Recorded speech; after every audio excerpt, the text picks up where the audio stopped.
Hello bachcho. So let's see the question. The question says the number of mole when divided by total volume in liter gives dash of the respective species. यानी हमें question में given है कि number of moles divided by volume क्या देता है. आइए solution start करते हैं विद अवर की कॉन्सेप्ट. हमारा की कॉन्सेप्ट यहाँ रहेगा कॉन्सेंट्रेशन. कॉन्सेंट्रेशन का मतलब हम जानते हैं क्या होता है. Concentration is basically molarity.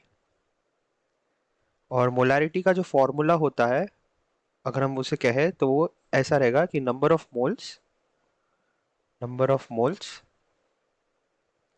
Divided by total volume in litre divided by total volume in litre. So यही हमारा आंसर होना चाहिए कॉन्सेंट्रेशन और मोलैरिटी. लेकिन हमें बताना है ये इक्विलिब्रियम के टर्म में, क्योंकि यहाँ पे number of mole when divided by total volume in litre अगर हमें इक्विलिब्रियम के टर्म में बताना है. इसे पुराने ज़माने में हम एक्टिव मास कहते थे. This was known as active mass.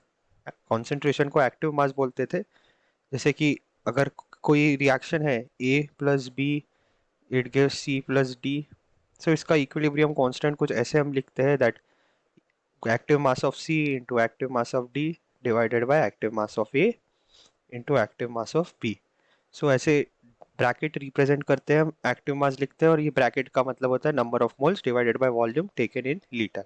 Therefore यहाँ पे सही तीनों आंसर सही है. कॉन्सेंट्रेशन भी लिख सकते हैं, मोलैरिटी भी लिख सकते हैं और एक्टिव मास भी लिख सकते हैं. लेकिन अगर ये this question is from the chapter equilibrium, that's why we will write active mass.